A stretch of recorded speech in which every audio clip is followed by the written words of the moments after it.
Nagkikrave ka ba ng Filipino food? Halina't mamasyal sa Mayfield Asian and Variety Shop na matatagpuan sa 149 Maitland Road dito sa Mayfield. Makakabili ka rin dito ng mga murang gamit sa bahay at murang school and office supplies.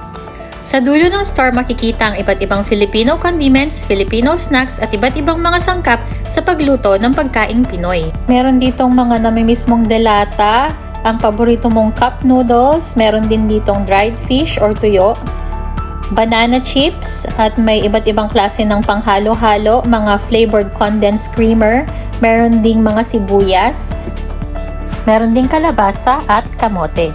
Nandito naman ang mga crackers, nandito yung paborito mong Clover, Piatos, meron din ditong Del Monte juice, coconut juice, 555 sardines, Century tuna, at marami pang ibang mga dilata dito na pwede mong pagpilian.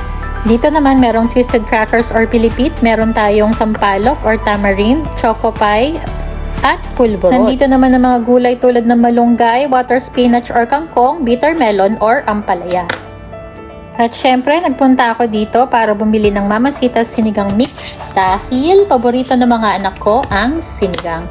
Andito rin yung mga iba't ibang products ng Mamacita's na pwede mong pagpili. Meron din ditong crispy fry kapag nagluto ka ng paborito mong fried chicken. Fried garlic para sa toppings ng aking mga lulutuin. Dito naman tayo sa frozen section. Merong tocino, longganisa vegan, meron ding Jollibee Longa Dog, at chorizo de Cebu.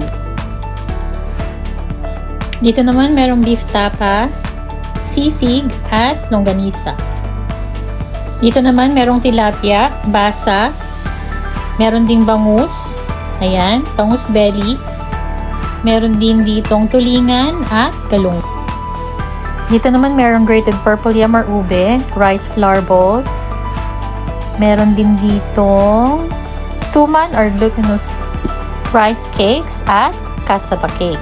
At ngayon, ipapakita ko sa inyo kung ano yung mga nabili namin. So, ito ang mga Mamacita's Sinigang Mix at Palabok Mix. Nakabili din kami ng Piatos, Clover, Bagoong, fried garlic, Copico Blanca, nail polish removers, pulburon, at bawang. Bumili din kami ng tocino, Jollibee Longa Dog, kikiam, bangus belly, at fishbowl. Kaya kapag nag-crave ka ng pagkaing Pinoy o malapit ka dito sa Mayfield, halina't bumisita dito.